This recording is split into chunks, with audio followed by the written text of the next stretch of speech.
So thank you everyone for coming to our virtual Third Thursday, the first that we've ever done.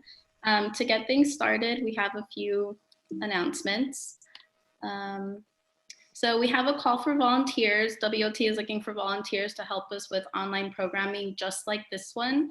So if you enjoy what we're doing and you want to help us out, you can email me at sam@writersleague.org and I'll get all of that information to you. And we have some upcoming online classes. The first is Twisting Facts into Stories with Antonio Ruiz Camacho. That's Thursday, March 25th, and registration is still open. The next class is Writing Vivid Scenes with Jessica Wilbanks, and that's on Wednesday, April 1st. And the next class is Writing About Trauma with Rachel Starnes on Saturday, April 4th. And again, these are all going to be online, and you can enter for these classes on our website. And so here is Becca Oliver. Hi, guys. So first of all, I will just say that is, for those of you who don't know, that lovely person who is helping us out tonight and making this all run smoothly is Sam Babiak. She is our program director here at the Writers League, and she's also our member services director. So she's the person who is reaching out to our members all the time about the various benefits and things that you guys are taking advantage of. And she's also has the great fortune of becoming the program director just when all of our programming has been canceled and is being kicked into the virtual sphere for the short term. So we've been working really hard at the Writers League office to try to do what we can to bring as much programming to folks as we can right now. And this, of course, was our third Thursday panel discussion that was planned for book people for tonight. And we thought, well, let's just do it online. So that's what you're going to see from us in the next several weeks. We're going to just continue to offer as much virtual programming as we can. And we really are committed to offering as much of that for free. So while we do have paid classes, and those classes are a way that we can keep our income going during this tough time, everything we're creating right now, every new piece of programming will be absolutely free and open to anyone. So the screen you see right now, Ask Us Anything. This is something we did a few months ago. We started an Ask Us Anything event where our members could hop on Zoom with our staff members and ask us any questions they wanted to about craft, the business of writing. So what we've done for Tuesday night, this coming Tuesday night, we hope you'll join us for the first Ask Us Anything, What We're Reading Now. And the idea is that our staff members are gonna go around and say a few words about the books that we're reading while we are all sort of not out in the world and at home. So we're going to share with you some of the books that we're reading and enjoying, and then we're going to invite between now and then as many of you as you want to fill out a simple Google form and tell us what you're reading, and we'll make that an interactive part of the experience. So our goal is to just have a great hour or so of as many people as possible sharing as many books as they can and talking about what they love about them. And then maybe, you know, getting some interaction going. You know, community right now is hard for us to have obviously in person, but if we can do it virtually, that's what we're going to try to do. So that's on Tuesday. We'll be sending a mailer out right after this webinar to everyone on our list.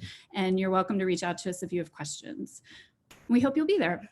And so the next thing I wanted to mention is that we have something called open office hours that we do for our members. This is a member benefit, and it's an opportunity to do a 30-minute consultation or meeting with a staff member. Oftentimes folks will come in and ask me about writing query letters or anything about that side of the business, since I was a literary agent and worked in publishing. But we also talk about craft. We talk about just all of the writerly concerns. So what we've decided during this short term is to make that weekly instead of monthly. And we're going to do it every Wednesday afternoon from 1 to 5, and it'll be a phone call. So if any of our members out there are interested in taking advantage of that, reach out. You can email member@writersleague.org and just tell us which Wednesday works for you, and we'll schedule it. So then the last thing I want to mention is that, you know, we're doing what we can to offer as much free programming as we can to writers and our community. We're also looking to create some free programming, but pay the authors who are doing those presentations, so that we can also support our authors who really need income right now, and especially those who have had a lot of stuff, paying gigs canceled. And then finally, we're really interested in supporting indie bookstores. We have a lot of bookstores in our Texas community who are hurting very much right now. And so every event that we put on, we'll be partnering with a different bookstore, and we'll be sending as many of you as we possibly can directly to them to buy books. So because this event was going to be at Book People, we are partnering with them for these Third Thursday events, and they've already created for us a special WLT store that you can go to. We'll send you the link after this, and it will have every one of the books that we mentioned tonight in the store. So a great way to support not only the indie bookstores, but also to support writers and to support the wonderful panelists who are here tonight is to buy some books if you can do it. So, so you'll get a link for that as well. And we just want to say a big thank you to Book People for being such a great partner. So without further ado, we're going to jump into the panel. And, again, the chat box, guys, is for you to add questions if you have them during the event. You're welcome to. We probably will hold most of the questions to the end, partly because I think we're not going to be really paying close attention to the chat box while we're talking, but we'll make sure that as many of your questions are answered before we end the webinar. You're also welcome to just write, hellos, as I know a lot of people have been doing. You can say what books you've been reading that you're enjoying. Just use the chat box for as much community as you possibly want to have on there. So I'm going to introduce our panelists. Brian Contine is a sales manager for Penguin Adults. Sorry, it's Contine. Brian Contine is a sales manager for Penguin Adult Sales and sells to independent bookstores in Texas, Oklahoma, Mississippi, and Louisiana. Prior to taking his position at Penguin, he worked at the University of Texas Press, where he spent time working in sales, marketing, and publicity, and editorial, and the director's office. He began his bookselling career at Book People, yay, Book People, where he managed the floor for a number of years. He runs a public discussion of literature called the Voyage Out Book Group, which has been meeting the third Sunday of each month at Book People for the past 11 years. He's currently on the board of the Mountains and Plains Independent Bookseller Association. Guys, let's have a virtual hand for Brian Contine. Thank you, Brian, for being here. Thank you. Jan Coco Day is field sales representative at Hachette Book Group, selling over 4,000 titles a year across all genres and age groups. She has over a decade of bookselling experience in both publishing and as an independent bookseller. She has over 3 decades experience in reading and loving books. She's based in Austin with her bookseller partner and her book Indifferent Dog, who may or may not make some appearances tonight. Please, guys, welcome Jan Coco Day. People are wondering if the panelists can see them. We can't see you guys at all, just so you know. We can't see anyone. We can't see any of the attendees. We can just see what you can see. Jillian Redfern has such a great bio that I'm going to read the whole thing. Has been in the book business since the ripe old age of 15 and a half years old, when she started working at a B. Dalton's, give it up for B. Dalton's, in Durham, North Carolina. It was the only bookstore in town, aside from the Duke University bookstore and a fabulous used bookstore. Her favorite part of working at the bookstore was receiving new inventory and helping readers find that perfect book. And it was there that she thought she might like to pursue a career in the book business, particularly if her career as a flamenco dancer didn't work out. Jillian did not become a famous dancer, so she got a degree in publishing from the University of Georgia and began her first job as a publicist for Pelican Publishing Company 5 days after graduating from college. Soon after that, she fell into a job as a sales rep at Houghton Mifflin and has repped for Simon & Schuster, as well as her current employer, Macmillan Publishing, for a total of 30 and a half years. She currently works as a national account manager and only works with the national bookstore chain Books A Million. Thanks for being here, Jillian. Thanks for having me. Yeah. Liz Sullivan is a Random House rep covering Texas, Oklahoma, Colorado, and Arizona. She worked for 9 years as the buyer and inventory operations supervisor at Book People before joining Random House in 2007. She lives in Austin with a needy cat and has no social life. This is a wonderful time for you to be on this webinar. Liz is a 2-time nominee, which is super impressive, for Publishers Weekly Rep of the Year. So thank you for being here, Liz. Thanks. She's going to win this year. She is? Yeah. All right. Are we allowed to vote, or is that just booksellers who get to vote? Just booksellers? All right. I think it's all mob driven. As everything is. Okay, so we are going to jump right into it. You know, we're talking about how books are sold. We are definitely going to address the current world that we're living in at the tail end of this discussion, but I really wanted to not bring up how books are being sold today, but actually talk a little bit about, you know, in the normal world, what you guys are doing as sales representatives and as people who are really on the front line of getting books into bookstores, so that books can get into the hands of readers. And so we'll start off, I think, with just asking you each to kind of, building on each other's answer, I think, talk about what it is, how your company is organized in terms of sales, and then maybe a little bit about how what your role is within that bigger organization. And I'm going to start with you, Liz, because I'm staring at your head right now. Awesome. So what was the question? Was how our company is organized? Yeah, sort of what does that mean to work in the sales department of a major publishing house like Penguin Random House? I mean, there are several different levels and there's several different channels. Brian and I are part of the same company because Penguin Random House is humongous. And we are considered field sales reps. There's also national accounts, which handles like Barnes and Noble and Books A Million, like Jillian does. There's mass merchandise, which handles like Target and Costco. And so there are all these different channels. And then within those channels, it sort of breaks down sort of like one of those graphs. Obviously we have managers, and then above us, there are people who are in charge of like all of the field and Barnes and Noble as well. The field is all of us who sell to the independent bookstores out there around the country. And then there's also a telephone sales division that handles the really small independent bookstores. We tend to handle the big ones, like I sell to Tattered Cover, Boulder Bookstore, Book People, as well as really strong indies like Brazos Bookstore and Blue Willow Bookshop in Houston, and in Terabang Books in Dallas. And we travel around selling books. We go to sales conference and learn the season of books we're going to sell. And then it's a process of going out and making our best effort to get those books as well represented as possible in stores. So then picking up from that, Brian, since you guys are in the same company, can you talk a little bit about what it means? Do you handle different lists for the same bookstores? How is that sort of subdivided? And then what does that mean if you're the rep for Texas, Oklahoma, and it looks like several other states?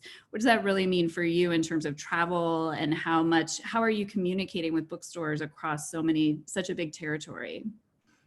Yeah, so it's Liz sort of piggybacking on everything Liz said is exactly what I do. I do have we have 3 seasons, and within that season, each imprint or client will have their specific season. So within the Penguin Group, there will be the Viking imprint, or the Riverhead imprint, or the Penguin Press imprint, or the Penguin Classics, and each one of those will be presenting a number of books to me. Then I'll go out to the stores and present them. The best way that I can describe, sort of answer your question, is that although all the bookstores I talk to are independents, not all of them sell the same books to the same communities. So my Mississippi bookstores might sell a very different type of book than my Texas bookstores. Just Square Books, which is one of the best bookstores in the country in Oxford, Mississippi, they sell a lot more hardcovers than Book People, who sells quite a bit of hardcovers, but also a higher percentage of paperbacks than maybe Square does. So my sell-in will change from that. And I guess the best example of that would be the two bookstores that live so close to each other down there in Houston, with Murder by the Book, which sells mystery, thriller. A football field away is Brazos, which will sell more lit in translation, more high-end literary stuff. So I want to get all of my books in the stores, but all the books that those stores are going to sell and fit their customer base. Right. So then jumping to you, Jan, can you tell us about how Hachette is organized? Sure, absolutely. It's very similar to PRH in that, the same channels, that there are national channels that sell to Amazon and Books A Million and BNN, and then there are the field sales, which I also go to indie stores. We do travel around. We're currently at 2 selling seasons, so I travel twice a year. We will be moving to 3 selling seasons in 2021. Maybe I'll be traveling. That's yet determined. But I sell everything on the list. So it's a little bit different from what Brian and Liz do, because I sell children's books as well as adult books. So, and I sell sideline items as well. So those little mini kits, little gift items, those little toys that are just impulse buys, I sell those as well. I sell stationery. I sell everything. So there's a lot of, when we go to sales conference, we do listen to publishers sort of pitch their books to us, and we tell them that's great, wonderful, or this is marketed entirely wrong. You should go back and do it again. We do that a lot at my publishing house in New York. We do that a lot, and we're very vocal about it.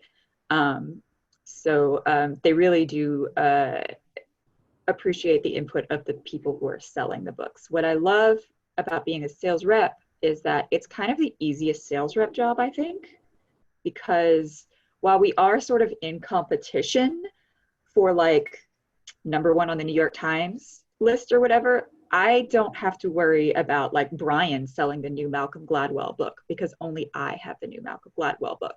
So we are sort of in competition, but also not, because there are some books that our buyers are just going to buy because we're the only ones that have them. So it's like the best sales rep job, honestly. Let me ask you, just to clarify though, when you say you're selling those sideline items, which Yes. I think must be such an interesting part of your job, would be my assumption, but also probably a little frustrating, I have no idea, but you're selling them into traditional bookstores though, Yes. right? Yes. So you're Our helping museums. I do visit a couple of museum gift shops here and there, but I sell them into traditional indie bookstores mostly. Any other like toy shops or anything, that's another channel for special markets. Right. That has their own sales reps. Okay, that's interesting. And we're going to come back to the sales conference and kind of what that looks like when salespeople are hearing for the first time about books, because I'm really interested to get your perspective on that as well. But Jillian, tell us about how Macmillan is organized, but also because you're the one person on here who has a different role, right? Not field rep, but you're selling to a national account. So what does that even mean, and what's that look like? So being a national account manager is basically I have one account and I do everything for that one account. And so that includes presentation, as well as helping facilitate events and publicity and marketing, and oftentimes even working with warehouse to create special editions and proprietary materials for that, that one account. So that what's make it a little different, because everything I do in a sales meeting is advocating for Books A Million, and also paying attention to what is going to be hot in an indie bookstore, what is going to happen at Barnes and Noble, or what is going into Target or Costco, because I'm always trying to find the advantage for my one account, you know.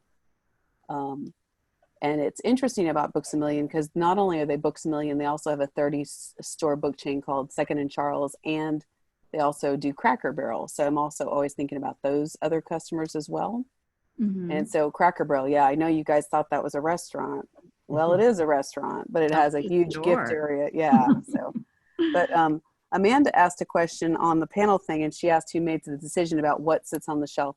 It's always the buyers, whether the buyer is in an indie bookstore or, you know, supporting an entire chain. They are the ultimate decider, so to speak. So, So Jillian, then how is Macmillan organized? Because you have a huge company that's got a lot of different, I mean, all of you have huge companies, but you know, are you selling to Books A Million for the entire Macmillan list? Are you selling for and that's, you know, that's a really, it's a great question because I've been in the business so long. So I've seen it go from channels, and which is how we all seem to be organized right now is by channels. But I also remember times when it was territory. You know, so I might be calling on a independent bookstore, but I was also calling on HEB, the grocery store chain here in Texas, you know, so that was kind of a bizarre time. But I think from here on out, we're really going to be focused on those channels of being a mass merchandise or a club but we're very much organized the same as the other two publishers that are on this panel, if not exactly the same, to be honest. So. Does anyone want to say something negative about Simon & Schuster, HarperCollins, the people who aren't on here? No, I'm just kidding. No. How they're organized. So Liz? Well, I was just thinking Simon is for sales, so they could very well be organized just like us at any moment. So. It's possible. It's very possible. Right.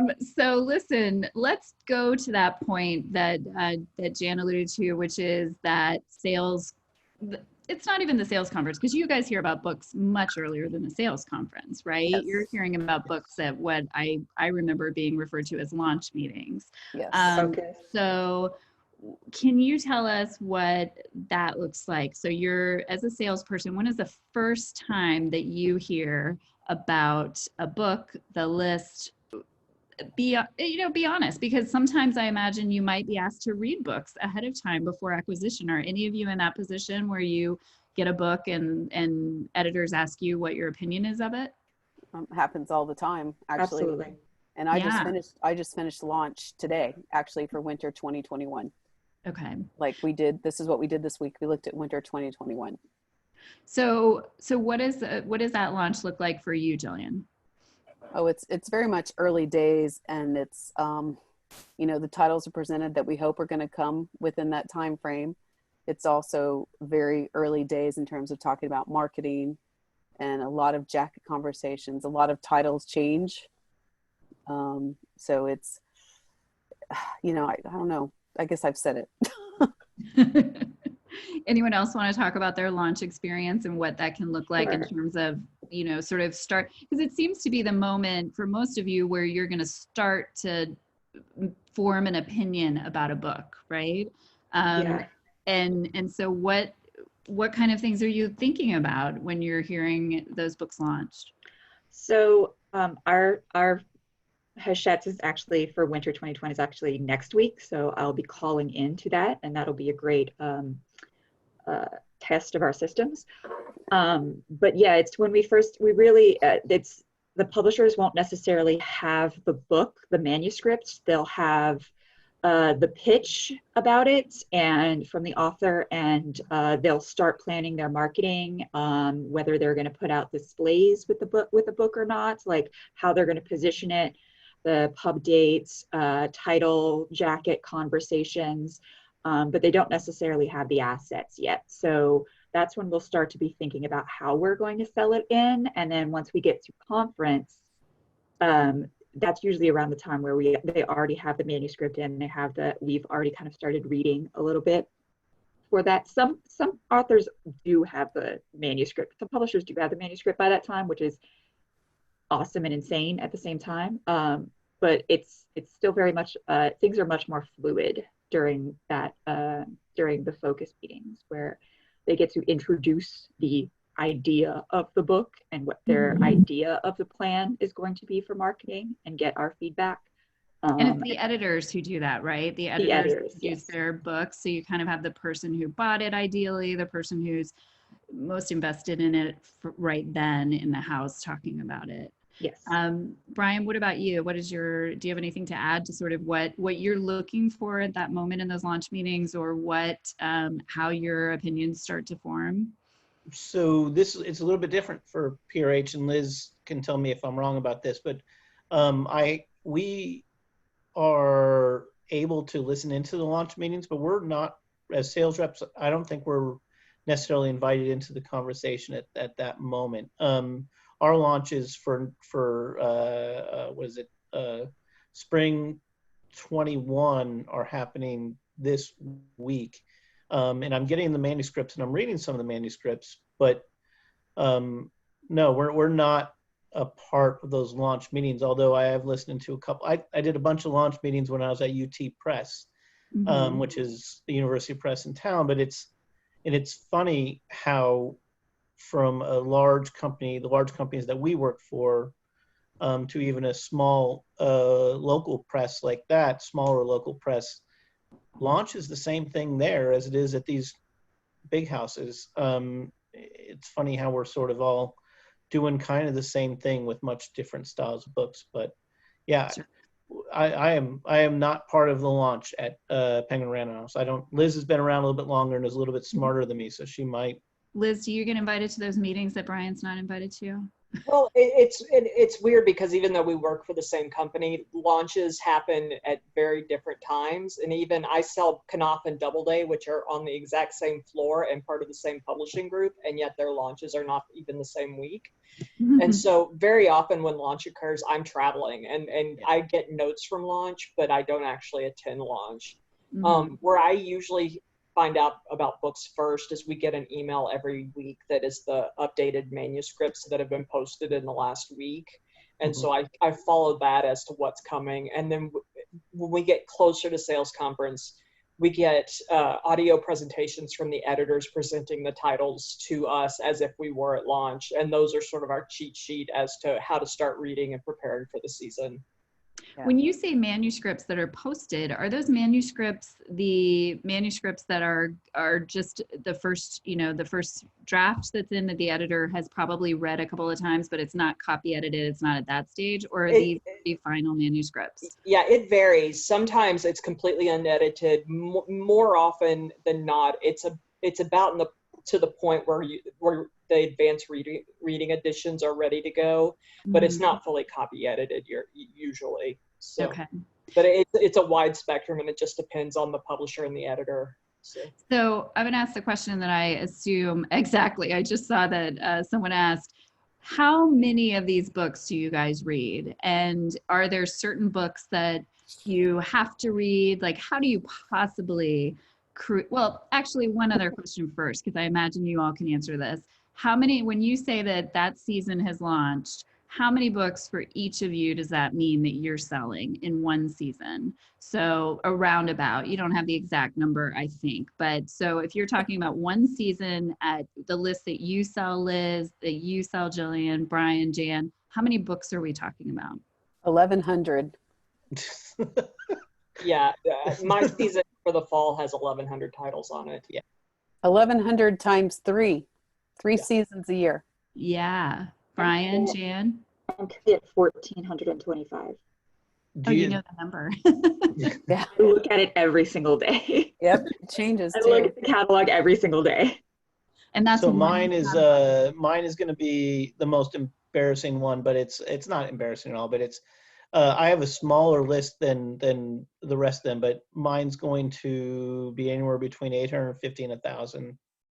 So you, Brian, three times a year. You can read all of yours because yours is so much smaller. But, of course, yeah. 3 months, 800 to 1,000 books, easy. So give us some insight into what you're reading, what you are reading from that list. Meaning, I imagine there are authors that what their voice is like. You've sold 4 of their books already. Do you have to read the new one from that person, or are you prioritizing debuts? Are you prioritizing books that are being talked up in-house, their lead titles? Are you trying to find a special book? That I remember when I worked at Grand Central Publishing, there's always that opportunity to also discover a book and become the one in-house who said, no, you guys need to read this because it's the book that is going to knock your socks off. So how do you guys prioritize your reading? I'm happy to answer that question because you actually have already kind of answered it. Wonderful. Yeah. No, basically, there's always books that the editors are like, this is the big book. This is the one we're putting everything behind. Sometimes it's a known author. Sometimes it's a debut author. So yes, I do try to read some of those. I do have series that I am attached to that I absolutely love those authors, and I try to dip into those, even though I know they're completely predictable. And then, like you said, I do try to find a little gem. So Books A Million is largely set in the South. So we do really well with Southern literature. I think the other panelists have heard me say this, anything that's written by a woman about a woman set in the South, I'm going to want to read it. So. Because you're going to be able to sell it to Books A Million and you know exactly what they're looking for. Yeah. And it's also my preferred genre, throw in a little history too. So, Yeah. So what about the rest of you? I mean, at least for me, it's very similar. We do have editors, the big book priorities that everybody is assigned to read. But for my publishers, we also have reading notebooks so that you can dip in and read 20 pages of a bunch of books to get an idea. I personally just try to read absolutely everything I can because I feel like it gives me the best shot at presenting a book accurately. Because I am not above telling a buyer that a book stinks and that we should be careful. But yes, which is why I'm not going to win Rep of the Year. Yeah. More about that. But if that happens on my list, I have Liz call them. Yeah, so. Brian said he has you call them if he has a real stinker on his list. Yeah. Oh, absolutely. Yeah. Because I'm not saying that. But So Jan, what about you? What's your reading priority? So Hachette is a bit more commercial. So we do a lot of we sell James Patterson and Michael Connolly and Nicholas Sparks. And so there's a lot of books that I don't really read. And it's fine that I don't read them because everyone already knows what they're going to buy from that anyway. New Nicholas Sparks, yeah, we're going to pull it in. So luckily I don't have to read it. But we do actually, among the indie field reps on our team, because we all have different territories. I don't go to every indie store in the country. That's not possible. But because we all have different territories, we live in different places, we do get assigned a book by our boss, like 1 or 2 books to read every season that we kind of have to read and then do kind of a book report on it. And those are our indie focused titles. Those are specifically books that we've picked out from the publishers, from all of our imprints that we think are not necessarily big 25 titles, but they're going to do really well in the indies channel. We're going to get indie booksellers to read them and champion them and hand sell them and put them on their blogs and their front pages and in their newsletters. And so each of us are assigned a book. And so at sales conference, we kind of have to give a book report for it. And so we don't all have to read all of them, but I really, really lean heavily on my team and what my team has read. We share all of our kind of rep picks for each other, and we put them in our markup catalogs for the buyers to see. So even if I didn't like a book, there's always one book that I actually hate that everyone loves. Always. Yeah. Always. And so I lean heavily when I'm selling it in, I will lean heavily on what my fellow sales reps have said about it in order to sell it. Because it's just the way it is. But I do try to, I'm like Liz, I try to read a lot as much as I can. But mainly I like to read what I'm interested in, to be honest, because it keeps me reading and it keeps me from hating my job, which I think is impossible. But I also talk. I'm a big talker at sales conference and about the books that I've read that I loved, and the publishers love it. They really love it when I say, I've read this book, I love it. Can we do this?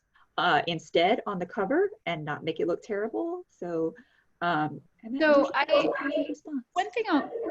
one thing I'll say about that is, I imagine also, yeah, that you guys have books you have to read for your job, but then so much of publishing and selling books can be about comparing books to other books that have been really successful and being able to talk about, you know, this is the next so-and-so. So you have to find some time for yourselves to do, like, I guess if it's pleasure reading, do you find that time? Are you able to read books by other publishers, or are you really only reading the books that are being published by you guys?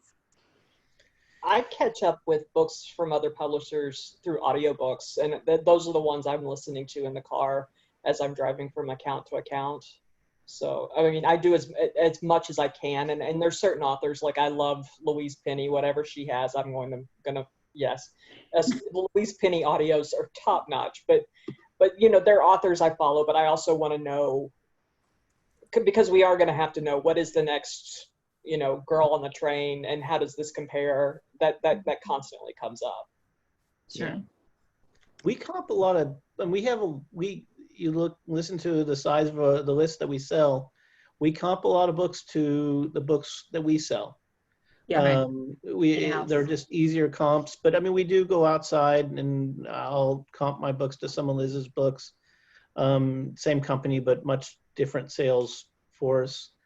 When I get a chance to read something outside of my list, and I'm a little bit of a slower reader than I think the rest of the people on this panel, I try to go more to figure out what the indie presses are doing, the presses that aren't the big five. I love to read Deep Vellum books, Coffee House, those types of books, and that sort of reboots me a little bit, and gets my reading energy back up. But yeah, that happens, you know, 2 or 3 books a month if I can get to it. Gotcha. So let's move into giving some real examples of what taking individual books and saying sort of what maybe is a special thing that happened with regard to being able to sell those books, what an author may have done, what you guys from your perspective as salespeople, what that journey looked like for you. And I think you guys were kind enough to give us some example books, some books that you wanted to talk about.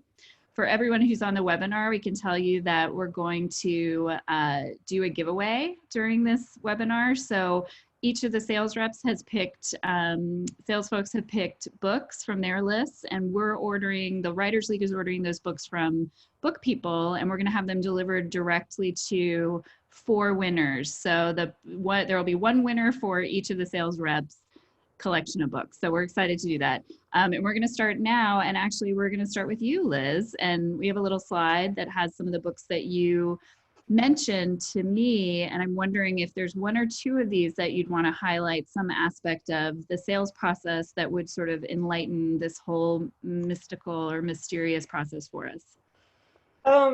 Sure.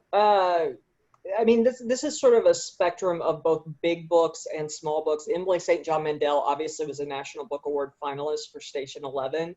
And so when The Glass Hotel was announced and this book is coming out next week, this was a top priority for us. Everybody had to read it. It was sort of an all hands on deck marketing campaign. They made keychains for pre-order giveaway. We're getting signed copies for the independent bookstores. It's a like A1 upper level top priority book for my whole year. But a book like We Ride Upon Sticks, Quan Berry, is just a really fun book, and it was one that bubbled up from the field, and so it's not something that's getting a huge marketing budget, but it's the one that the reps were talking about word of mouth at trade shows and pushing into booksellers' hands, and you know, we've gotten some things like stores that have picked it up as their like book of the month club pick. It's just a fun book. I put Say Nothing on here because it's nonfiction, and the sort of true crime, literary true crime is such a hot genre right now. And this book would be normally categorized as traditional history. It's about the Irish Troubles in Northern Ireland. But there is an element of true crime with this one woman who goes missing, who had 10 kids, and you sort of every fourth chapter get an update on her story and what happened to her. But because true crime is so hot, it was placed in that category with the Killers of the Flower Moon, as opposed to putting it in a traditional history category. Mostly, I just picked these 5 books because these are 5 books that I think are really terrific and just may not be on the radar. Except for Glass Hotel, and Say Nothing just won the National Book Critics Circle Award for nonfiction, so it's getting some media and has been a big bestseller, but it's one that's sort of developed by word of mouth. So. Can you tell us, so Emily St. wait, what is her last name? It's hidden. Emily St. John Mandel. Yes. Yeah. And Station 11, I'm sure many people who are on here read Station 11 or know about Station 11. And that was not her first novel, correct? It was not. She was with Unbridled Press, which I think no longer exists. I think she might be an interesting, not her, but that experience with Station 11 even might be an interesting look at, you know, a situation that does pop up, which is someone has published a book somewhere else, but they're new to your list. And then what happened there? What happened to make Station 11 Station 11? It was one, she was an author that our upper Midwest field sales rep was familiar with because he had read the Unbridled books and actually pitched it to an editor in-house as, you should check this out, when her new book came up. And it became, like, hands down, the field, all the reps rallied around Station 11 as this is the book that we're all going to push for an entire year. It just resonated. It resonated with booksellers. It's the perfect book for it right now because it's about a pandemic, but it's also about keeping culture alive after a pandemic occurs. And we're seeing it right now with, like, Facebook, with people posting music videos and the art their kids are creating. It's sort of a way of connecting. And I think that's what really connected people to Station 11. But I mean, Emily St. John Mandel herself has done over 700 appearances since Station 11 came out. She was everywhere when it came out, and then she's done Speakers Bureau events. She still continues to this day to promote that book. So she's doing a lot of her own marketing. Yes. And beyond events, is there anything else? Is she just someone, I imagine now, who has a big social media following and is doing all of that sort of stuff too? Yes, and I mean, the big publishers do help in that regard, in that they can help run author websites and author Facebook pages and social media and all that. She was very good about doing things like, I sold Hastings, the chain, at the time that Station 11 came out, and she did like a special video for Hastings to use in their marketing. It was, I mean, she was basically, if we asked for something, she said yes. Yeah. And that, it makes it much easier to A, love the book, and then B, have an author who will do absolutely anything to help you with it. Right. And that probably is a big deal too for everyone in the publishing house, to have an author who's really willing to be cooperative and to be their best advocate and to do everything they can to make sure a book works. Right. Exactly. Yeah. And not be a troublemaker. So it sounds like the indies were a big part of that. I think that that's something I just wanted to hammer home too, is that the jobs, you know, selling to independent bookstores, the way that things can start with word of mouth through independent bookstores, which first starts with the independent bookstore reps, is such a big part of this process, right? Especially for books that aren't necessarily expected to be huge bestsellers.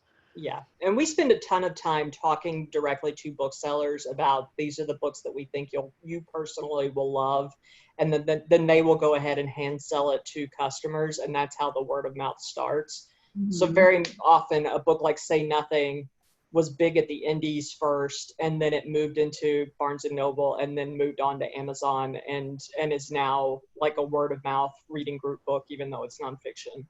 Cool, thank you. All right. And getting the booksellers to read it, I think, is where our main competition comes in. Between us all, we're all working hard to get the booksellers to read our books. That's how many books do they read, right? Like they're taking all of your lists. So I mean, geez, that's a good question. So what do you do? Everybody else cover your ears. Jan, what are your tricks to getting booksellers to read your books?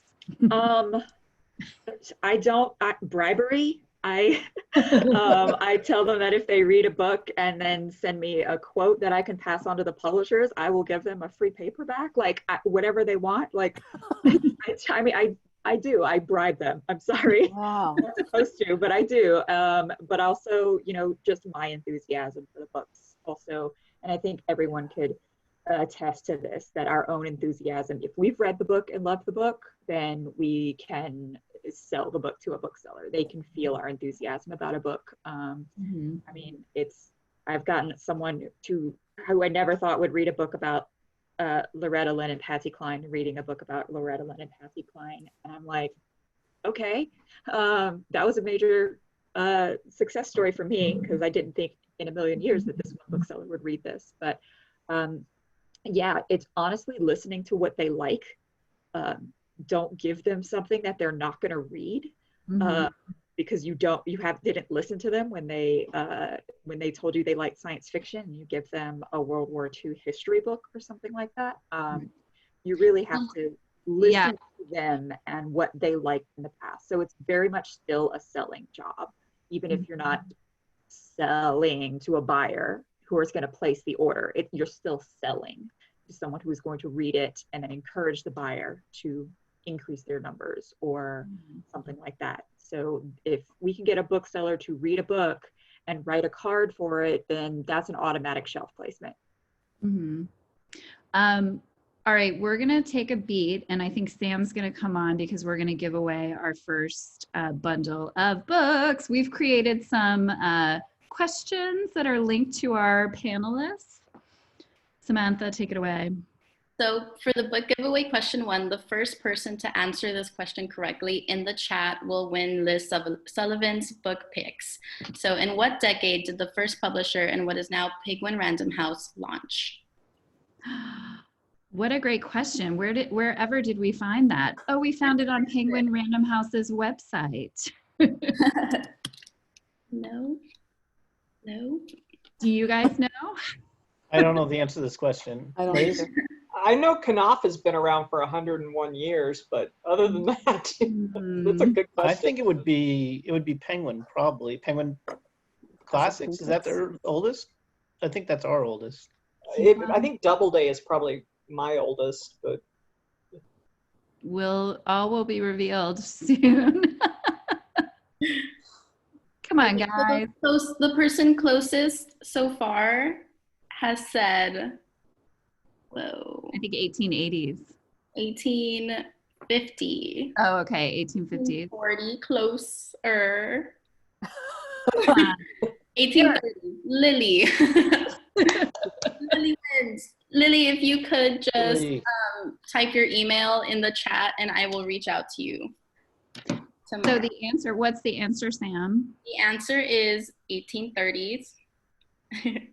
Nice. So it was G.P. Putnam and Sons in 1838. 38. That's me. I sell Putnam. Yeah. There you go. All right. Almost 200 years.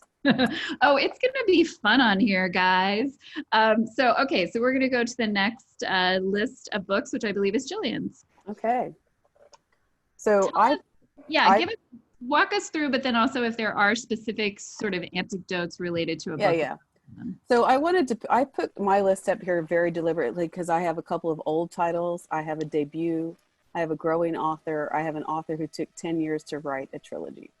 So the Kobe Bryant book was published in 2018, and it did very well. It was highly designed, printed in China, and then a very sad thing happened when Kobe died.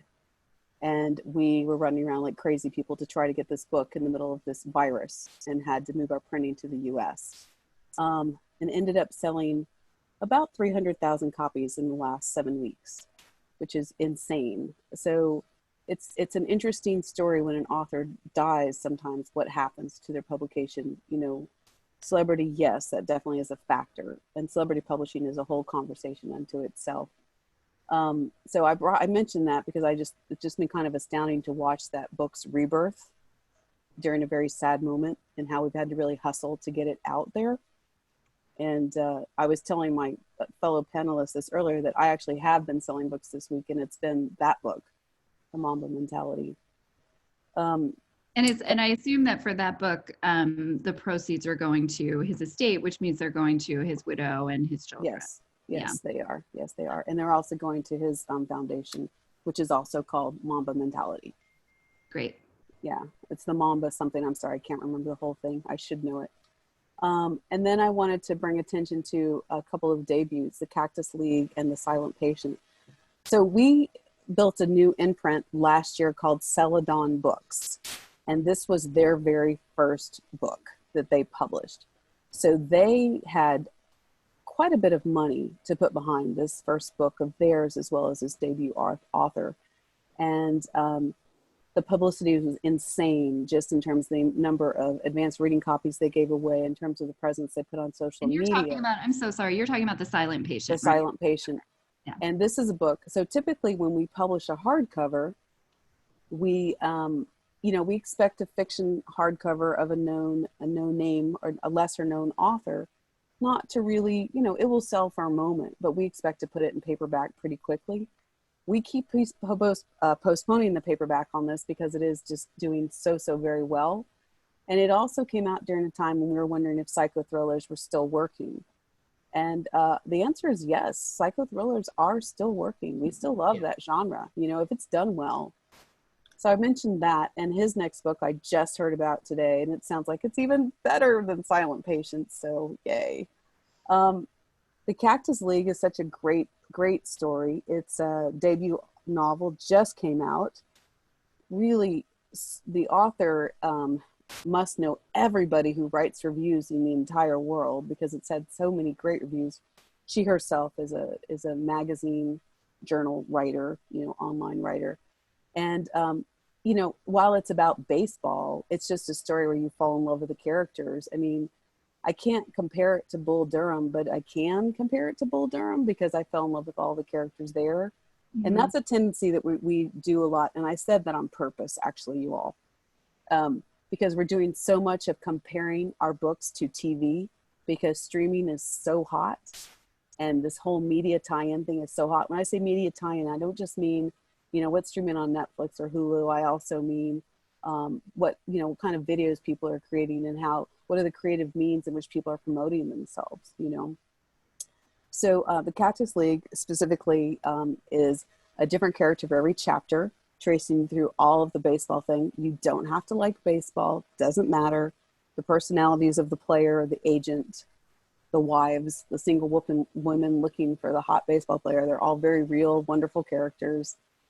So I'm very excited about that. And then looking at these other books, Hilary Mantel, The Mare and the Light. Hello, Wolf Hall. We only waited 10 years to get the next book in this series from her. So yay. And that just came out last week. So those of you know Wolf Hall may or may not have known that there was a book coming, but here it is, finally, 10 years later. So there are authors that we are willing to hang on to patiently and let them eventually give us their goods. And then Sarah Moss, I wanted to talk about her briefly because she came to us through the young adult teen world with her fantasy stuff and is now moving to the adult genre. And this book is book 1 in the Crescent City series. And interestingly enough, the vampire romance, the paranormal thing is back. And it's selling and it's working, and some things you feel like they just never actually really go away. So, wow. And then the last book here is Therese Ann Fowler, and I have to say she's my girl. Her very first book was called Z, and it was a novel about Zelda Scott Fitzgerald, or did I say that right? Fitzgerald, whatever. Sorry, stumbling on my words here. Forgive me, as usual. And super loved that book. She took Zelda's life and she merged it, made it literary, made it interesting, a great Southern Alabama setting. And she's done these, and she did that again with the Vanderbilts. But this book is very different. It's set in a North Carolina suburb where there is a mixed race young man living there with his black mother. His white father has died, and sort of some of the assumptions there. But it's a great commentary on what kind of how race is working in a world that you know, are we okay with mixed relationships, or are we, you know, who are we? And so just a great dive into that. And she's just an incredibly talented writer. And I have to say, and I'm sorry to do this to you, Becca, but the timing of this release has really sucked. So, because it just came out this week. So anyhow, but I love her, you know. You're going to get one sale tonight from bookpeople.com, and that'll be me. And then you're going to get more. Okay. So I just tried to pull titles that kind of had a little bit of a different history behind them for you all to look at. Mm-hmm. And I hope that some of that was useful. Can I ask you a question? So of course. looking at all of these lovely jackets, and this sort of is a question about your job as salespeople as well. And we've talked about jackets. Which of these jackets is the first jacket you saw? Meaning, are any of these the first jacket that was chosen for the book, or have they all changed? No, the Mamba Mentality is very close, and Silent Patient is very close.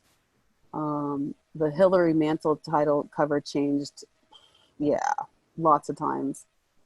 You know, so, and I can't remember on the others, I'm sorry. And that usually, right guys, isn't the cover changing is usually driven by the sales department, right? Like it's feedback from either you guys as, you know, your subjective thoughts, but then also key accounts who might disagree with a jacket that's been chosen. I mean, this is dating me, but back a million years ago when I worked at St. Martin's and Warner, we would hear from some folks that if this is the jacket for the book, Barnes and Noble will buy this many copies. And if the jacket changes and we like it, we'll buy this many copies. Is that happening for you guys with your lists? Yes. I mean, definitely there's influence. Absolutely. And it's important, right? It's something that folks have to take into account. Yeah. I would say some of our most heated conversations, I'm going to have to use the word argument, but close, is often over jacket treatment. Yeah. You know? Jackets and titles. Yeah, and sometimes, not very often, but sometimes the channels will argue and say, like the indies will say, this is a great title, or this is a great jacket that's going to sell great in the indies, and then someone will say, Barnes and Noble is not going to take this. And then you keep this photo up, right? You know. And then you're like, never mind, I didn't say anything. Right. You're like, well, I guess and then it becomes a bestseller, and you're like, I loved that jacket. I loved that title. All right, we're going to do another giveaway. Sam, you ready? Yes. God, I hope I know the answer. Question number 2. One of the books on Gillian Redfern's list will debut as #1 on the New York Times bestseller for fiction this Sunday, March 21st. Which book is it? Do you know, Jillian? I do. I know. Can I answer? No. You can't answer, Liz. There it is. It's there, right? Yeah. I haven't seen it yet. Have we? I didn't see it. No? Am I wrong? It's Crescent City, right? Oops. It's not there yet. We still haven't seen it. Guys. There we go. Good, Nina. Good job, Nina. Actually, the answer I have is different. Well, that's the subtitle of the series, I think, right? Or is Crescent City the subtitle and the other line is the title? Crescent City is the series. Oh, so we need the title then. Well, what do you have? Maybe I'm wrong. Maybe I just lied to you. Is it? No, it's Crescent City's the series. It's House of Earth and Blood. Yeah. So Crescent City, the first person who said Crescent City was Heidi Obar. Heidi, you could just put your email. I'll give it to Heidi because she also said the new it was actually Nina. I'm sorry. No, it was Nina. but Heidi before that said the new Moss book. Well, y'all, good luck with this one. Well, I can also look back in the chat, but we'll make it work. Yeah. All right, cool. Congratulations. Good job, everyone. Okay, so the next list we were going to look at is Jan's book list. You want to talk to us about sort of from the sales perspective, these titles? Sure. I'm just realizing, looking at my face, how much I touched my face. And I'm getting really nervous about it, so I'm sorry. So the books that I picked here, because I mentioned that I sell across all genres and age groups, I chose different genres and age groups here. And they have different target audiences. So the first one I'm going to talk about is the Alex E. Harrow book. All the way on the right is the 10,000 Doors of January. This is a debut novel that we got. And this was the cover that we saw, like at sales conference. This was the first cover we saw. We said, don't do anything, keep it exactly how it is. Like they had, this is by Orbit Books, and they had everything lined up perfectly. Yeah, she just went on to win a number of science fiction and fantasy awards for short stories, and nominated for a Nebula, and just did amazing work. It's a very magical story, and so much so that we have on our fall list, her second novel is actually one of our big 25. So we're actually projecting her second novel, which has come very quickly after this one. This one was published last September. And so her next novel, we're expecting it to do even better. So it's just a success story right off the bat, by just having a very compelling read that appeals to everyone. That really helped this story. And also her editor got it to me months before sales conference. She picked me out and said, read this unedited manuscript, and I loved it, and I told everyone else on my team to read it. So honestly, it's just the first and foremost, just a great story, and then secondly, it's one of a fantastic just first novel story for the author as well, and we're really excited about her second book that's going to be coming up. So when you say that Orbit presented that book and that everything was lined up perfectly, can you talk just a bit about what that means? And I think especially for the folks who are on, who have books that are publishing, who know that, or are working to get books published, I think two things you've said. One, that the author's getting the manuscript to their editor and having that process happen as early as possible is a good thing. But then what does that mean that Orbit had it lined up perfectly? They just knew exactly what they were doing. Like the editorial and publicity and marketing knew exactly what they were doing. This author didn't go on a tour at all. So, I mean, they had this cover design. This was the first cover that I saw before sales conference. Usually when we go to conference, we have like the jacket design ideas. And sometimes I'm selling in this list with no covers weeks before the books are even published. And that's just a nightmare. This is the cover. They presented it to us this way. We said, don't touch it. So they already were thinking along the lines of just a gorgeous package for this book. And it really lines up with their marketing strategy, and they did everything right. The author is very active and engaged on her social media with her fans, with other authors in the science fiction or fantasy field. So just the personality of the author lined up with exactly the type of book that she's selling, the type of people who were publishing her book, and the type of people who were out on the field selling her book, nerds like me, who just absolutely loved this book and could put it in the hands of booksellers. It's just a very magical book. It was almost like actual magic happening at the time. It's just everything got the book. No one kind of tried to sell it in a different way that wasn't appropriate for the book, for the content. Dan, can you say the title again? There's some folks in the chat who aren't sure what you're talking about. I'm talking about the 10,000 Doors of January. Thank you. So we're gonna, we probably should move through, not super fast, but if you want to move to maybe one or two of the other books and tell us what sort of highlights you can give us about the sales experience. Right. I will just talk very briefly about Little Weirds by Jenny Slate. She's a celebrity. This is celebrity essays that are very autobiographical. She was wonderful. I had no problem selling this book in. Most likely is YA, and Sarah Watson is the creator of Parenthood and The Bold Type. So we actually have a screenwriter writing a YA novel for specifically her audience, and so it's very timely, and it's like we're doing a lot of looking out at, like Jillian had mentioned, and Brian also like mentioned comping to series and like television series, Netflix series, movies, and things like that. We actually have an author who works in that field. We have a number of authors actually on our list who are screenwriters who also work in that field. Tristan Strong Punches a Hole in the Sky. This is a success story because this is part of the Rick Riordan Presents universe.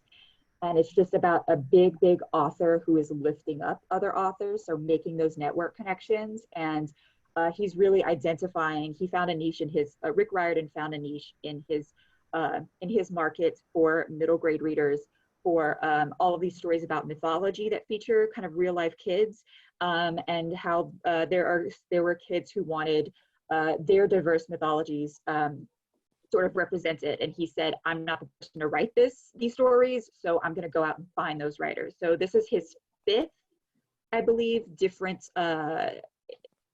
series in the imprint. So he really found Kwame Mbalia, and who had just won a Coretta Scott King honor for this book. So it's a really every series now we have like Hindu mythology. This is African American folklore and African mythology tied into real kids' lives.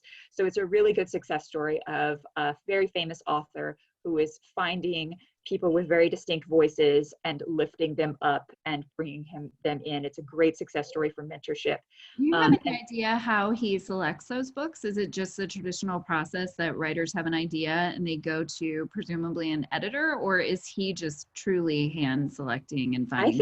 I believe he is hand selecting them. So he reads a lot and he's read all of these stories. So we have one on Mexican mythology that we're publishing this series, and moving forward is the second Tristan Strong book is coming out. So he really has looked at who has, James Patterson does this as well, like who his favorite writers are and who he thinks he can pull in and tell a very unique, interesting story. Sure. So yeah, and it's really, he's handpicking them from established authors in who are kind of maybe lesser known in the young adult and children's lit sphere. Cool. Yeah, and so that's a good story. I put that one specifically on this list to talk about mentorship a little bit about that way, and just connecting. Make sure you're connecting with your fellow writers out there. And So We Can Glow by Lisa Cross Smith is a story. This is a first short story collection, and then her new novel is coming out. She is a fantastic writer, and she is a lot of really good connections with with Black women writers. And so these are just a great collection of short stories from her. Great, thank you. We're gonna do one quick giveaway because that's how we roll. So for book giveaway, question number 3, hachette is the French word for? Gesundheit. Guys, this one is so easy. It's in there. It's in there. Abby. Yeah. Yes. Good. Great job, Abby. You got it. Put your email in the chat. Okay, so certainly we're gonna go now to Brian's list. Can you tell us? Yeah, give us some highlights. What do you want to tell us? So I'll go through it pretty quickly. I have 3 books here. Lot just came out in paperback. Real Life came out in hardcover a couple weeks back, and The Soul Knit came out in hardcover, I think, this week. When we asked earlier, how do you choose which books you read? These, on almost any list that we have, would be the first 3 books I would read, because as I triage sort of my reading, these would fit the boxes that are most important, I think, to my booksellers, so most important to me. Lot by Brian Washington is a debut from an exciting young writer from Houston. And so he's from the state that I sell in. He's debut, which always are the top of the list. And his book, because it's short stories, it's got an LGBTQ angle. They're challenging but engrossing stories. They're going to over-index in the indies. So that's definitely, whatever Brian Washington writes is going to be the first thing that I pick up and try to give to my booksellers. Brian also has a new novel that's coming out this fall, Memorial. Typically, an author will go novel first and then short story second. Brian did it a little bit backwards, but that's good because his short stories are phenomenal and his novel is also phenomenal. So there's that. Real Life by Brandon Taylor. This one's super interesting because you get all these debut authors. You very rarely get a debut author with the platform like Brandon Taylor has. And I say this, and I know I'm going to get some groans from the people listening in. Brian is an incredible Twitter follow, which everyone always says, who cares, and then they go on Twitter and they follow him. He's got a huge following platform. He's very funny online. He sort of started in the microfiction world, so Twitter is a good space for him to be in. In that sort of microfiction world that he grew up in, translates well to his novels. He writes super tight, sharp sentences, sort of like he adds it to some really interesting plot lines, adds some really cool science in there. If you combine Raymond Carver with Jeanette Winterson, you might have something along the lines of what Brandon Taylor's doing. And booksellers that I talk to, people like Christine at Book People or Jane at Larkin Owl, who I know are on the chat right now, this would be the book that I would hand to them first. The next book, the Rebecca Solnit, Recollections of My Non-Existence, would also be a very important book for me to read because this is her coming back to the Viking list. She published with Viking a while ago, then she published at Haymarket, then she published at University of California Press, and now she's back with Viking. So as a sales group, I know we wanted to make sure that she stayed with us this time because she's an important writer. She has always been a fairly, she's sold well everywhere she's gone. Even the University Press books sold pretty well.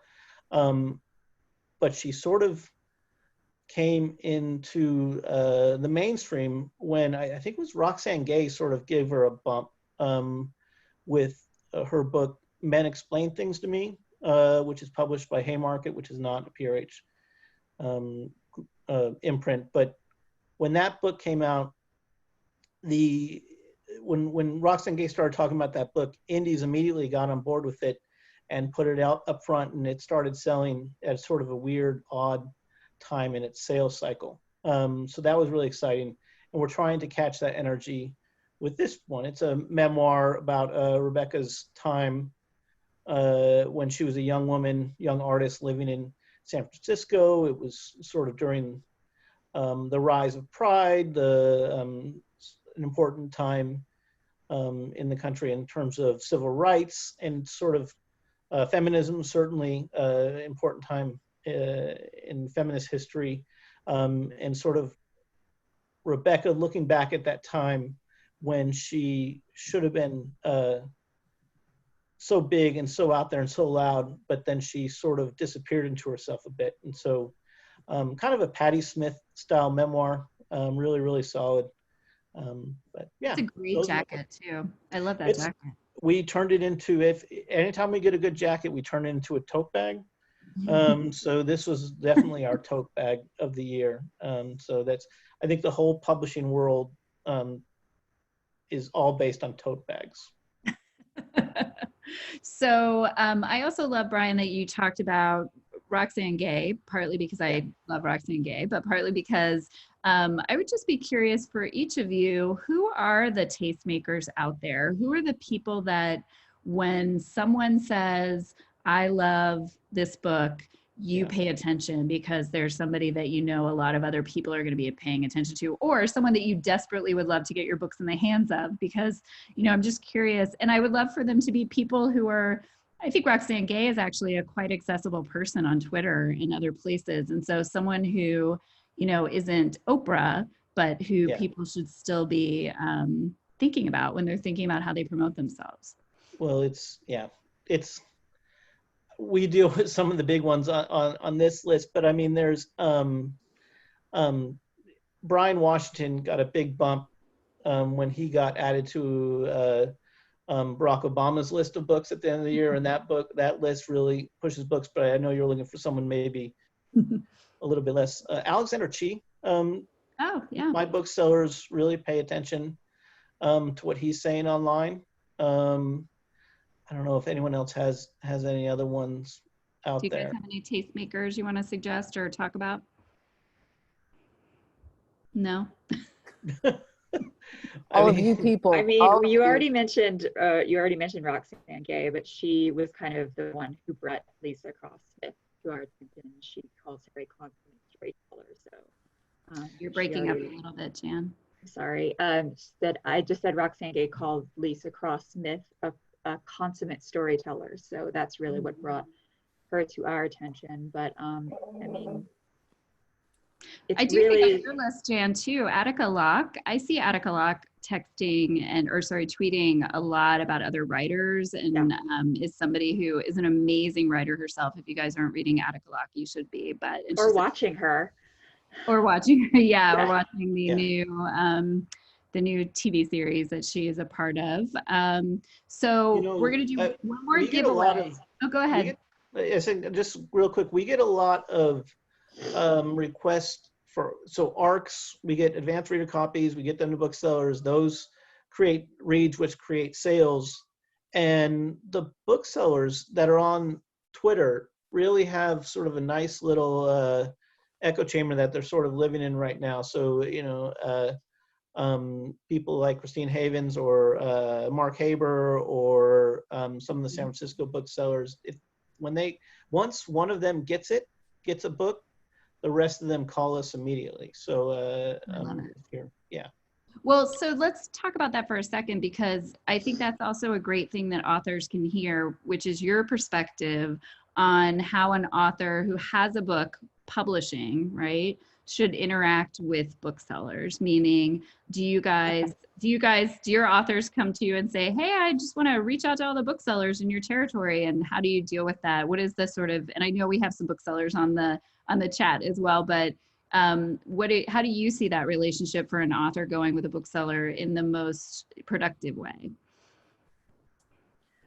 Honestly, yeah, go ahead, Jan. I was going to say, honestly, I wish more authors would come to me and say, how do I get in touch with the booksellers? Mostly they're thinking about like sales and a book, their book selling, and not so much the person who is selling the book. So I really, really honestly wish that more authors, the authors that do make connections with the booksellers, like that's a connection for life. We do have a lot of big authors who, I'll give you an example, David Sedaris and John Collins. They both make connections with the booksellers for their author events, so that those booksellers talk about that for years and years, and they're always, and like, yeah, you can get that little flag on Amazon, but Amazon is not going to talk about your book for years and years and years. The booksellers in the bookstores are going to talk about your books for years and years and years. Like, that's really who you need to kind of court. And who we really court is really, like, the buyers can buy a certain amount of books, but sometimes the buyers sit in their offices and they don't hand sell the books to the customers. So it's really important. And what's the timing for that? Like, when would an author, if an author knows a book is coming out in 2021, when are they really going to make a connection with their booksellers? I would say there's like something to read. Yeah, as soon as there's something to read, get that in their hands. Some booksellers, the booksellers, they have a lot to read because we are all just shoving books at them. So sometimes I'll say, read this, and a bookseller will be like, great, I'm so excited to read this. And then they don't read it for 3 months. Or they read it the week before it comes out. And I'm like, this doesn't help me very much for first week sales, but I don't make too big of a deal about it. So, I mean, as soon as there's something to read, Okay. yeah, Perfect. don't bug a bookseller if you don't have give to them, is what I would say. Right. It's sort of like querying an agent before you have a manuscript that's ready to be read by an agent. I think there's a lot of sort of corollaries to that. We're going to give away Brian's books now. I can tell you, having read Lot, that it is such a wonderful collection of stories. So here's our question. And this has already been answered by someone else in this chat. Go ahead, Sam. Yeah, so this is our last book giveaway for the night. Penguin Random House has an affinity for birds that start with P. Besides penguin and puffin, what other P birds have had PRH imprints named after them? No. Pelican, yes. Aaron Flynn, you are the winner. So if you could just put your email in the chat, I will email you tomorrow. And Jillian worked for Pelican, am I right? Oh, no, I worked for the very small a different regional publisher in New Orleans. Oh, I was actually. so excited. Okay, so you guys have had so many questions, and we're going to get to many of them. I know it's starting to get late, but please know we're recording this and we will share it. But first, before we get to the questions, I do know that there are folks on the chat who are just really wondering about how books are sold right now. What's happening out there in the world in terms of how are your publishers working with the current world we're living in, if that's a way to phrase it. Brian, I'm looking at your head right now, so I'm going to let you start. Well, it's obviously it's tough sledding for any retail right now, but in the way that independent bookstores have done for forever, they have taken on the challenge with incredible toughness and creativity, and they're doing these great. So right now, and I could beg everyone that's here to do this, we could really maybe make a difference. There are many of your bookstores out there, including Book People, Murder by the Book, Brazos, Lark and Owl. Many of them will still sell you books even if you can't go inside the store. Okay, so if you go online or if you just call them, they'll ship you the book probably faster than what Amazon can get it to you right now. And most of those places have some sort of free shipping option right now. It is always tough to be an independent bookstore. The margins are super small, and they are fighting every month to stay open and keep selling you books. So right now, as we've all sort of lived our lives and benefited from these places, it's time to give back and give them a call. Talk to a bookseller. Tell them to send you 4 new books. Tell them that you need a recommendation. It's super important right now. I don't know, that's my soapbox. Well, and then also just, and I want each of you to be able to offer a perspective, but I'm thinking too of just authors who have books that are publishing right now. Yeah. What are the things that, obviously the hand selling is such a big piece of it for a segment of books. And what are the things that authors can be thinking about doing that would make a difference to you if you had a debut author or an author on your list who was out doing X? You would feel like that was potentially helping with their sales. Can you give any suggestions to people? Social media. Yeah. Social media. Find out what bookstores are still open and tweet or Instagram something your book and tag those stores. They appreciate the sales, and you're directing your customers directly to them. Yeah. By special content for them. Yeah. Right. So yeah, if you want to touch base with them and write a blog post or do a Q&A, I mean, honestly, like Brian said, these bookstores are really, Amazon's not selling books right now. They're prioritizing medical supplies and supplies for the pandemic. So they're not buying from us. They're not buying from the publishers right now. They are not shipping their book orders. They're still taking book orders, but they're not going to be shipping them in April. So, and they're not buying from us right now. The people who are buying from us right now are the indie booksellers. They're the ones who are really kind of taking the wheel on this. So find out if you have a book that's coming out now. really just find out what bookstores are open, go on IndieBound, put in your zip codes of your friends, anything you can think of to try and find out where your book is, and contact the stores in that area. They have those contact information. The ABA and IndieBound has that information. And then, well, and the writers leaders, we're putting together a list as well, and we're going to send it to everyone that we can, and for sure, because that is, yeah, absolutely. It's been interesting. They would love to get tagged in any sort of social media. Yeah. Absolutely. I think there was an interesting article today from Daunt, who just bought Barnes and Noble, and I know I'm not trying to drive business away from the independents here, y'all. And he's arguing how essential are books. He wants to make them an essential product because he wants the bookstore to stay open. Obviously, he wants Barnes and Noble to stay open. Right. But it's an interesting conversation because you can go so many different directions with it. Are books an essential thing? And in a way, they're very essential, particularly as we try to homeschool our kids over the next 2.5, 3 months. And so that was an interesting conversation. And then again, on my own, Books A Million is still open. I don't know how I feel about that, but that's my answer to everything right now is I don't know. Yeah. But I actually do agree with Daunt that books are essential in this time for so many reasons. Yeah, thank you.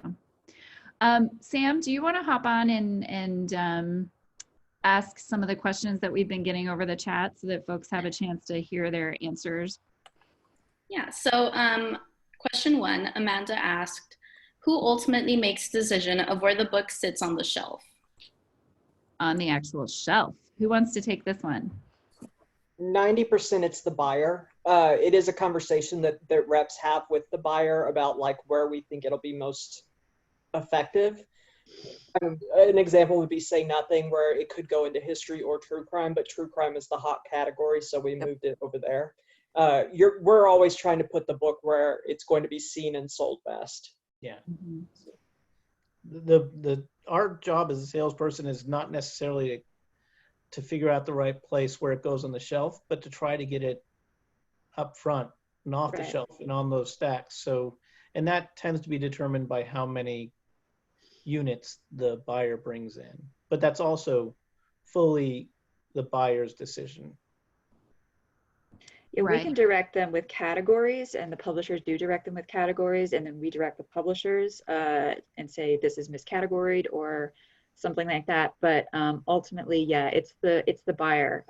We'll say this is a medical book, and then someone will say, oh, it's a memoir, and it's going to sell better in memoir. So yeah, it's ultimately the buyers and the people who are in the stores. Thank you. All right, Sam, what's the next question? Next question. Natalia Sylvester just asked, given that authors are canceling book tours, how essential are in-store readings and or book tours, school visits, etc. to a book success? Very. Yeah. It goes back to what Jan was talking about earlier with those relationships. It might not even, it matters for sales, but it might matter more for relationships going forward for a career as a writer. Yeah, I know that I'm sure this is true for all of our publishers. We're working on ways to do this sort of format online and do virtual book tours, and I'm sure that we'll be seeing those popping up all over the place in the coming weeks. So.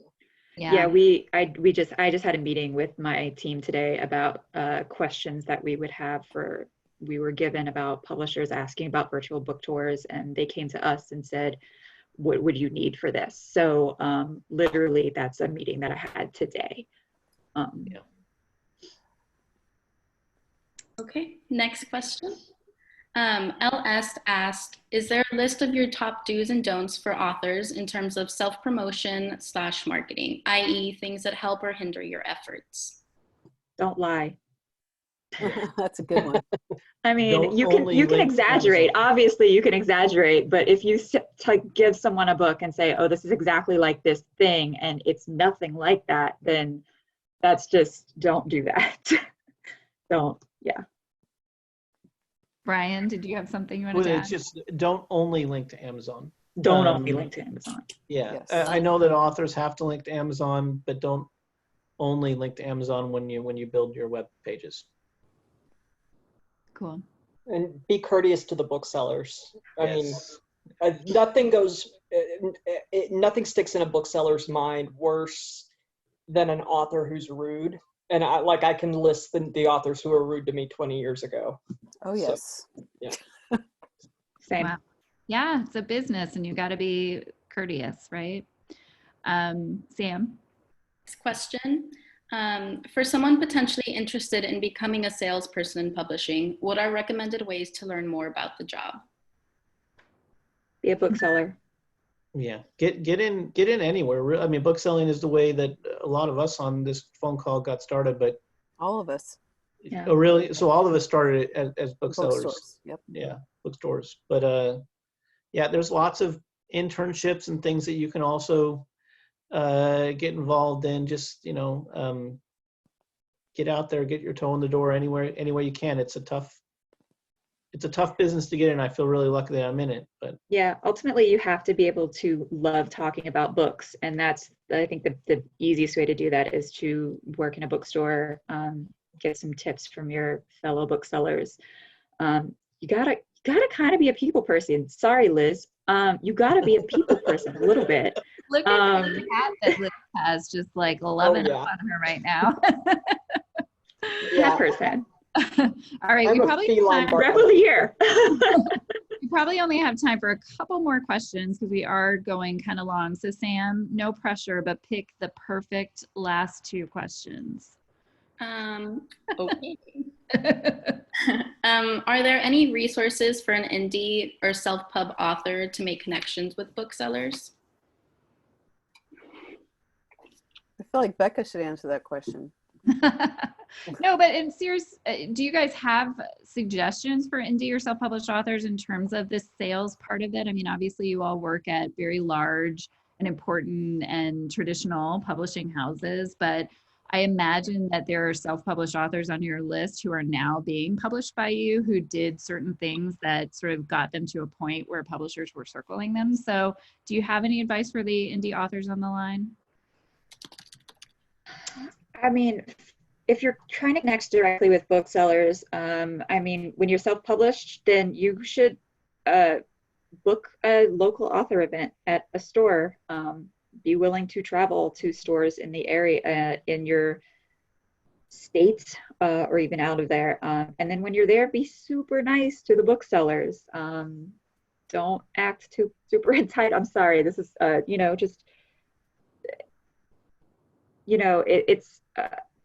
it's tricky. I mean, there are different ways different imprints do things. So we have an imprint that heavily buys self-published books, particularly in the science fiction fantasy. But then we have other imprints that just won't even look at self-published books to republish them and put them out for a market and create a market for them. So I think that's where an agent's really going to come into place. But if you're looking to directly connect with the booksellers, I think reaching out to try and get up the local author event would really be the way to do it. And drive sales back to that store. Make them your bookstore, and on your website, drive sales to them, and their word of mouth will help build your career.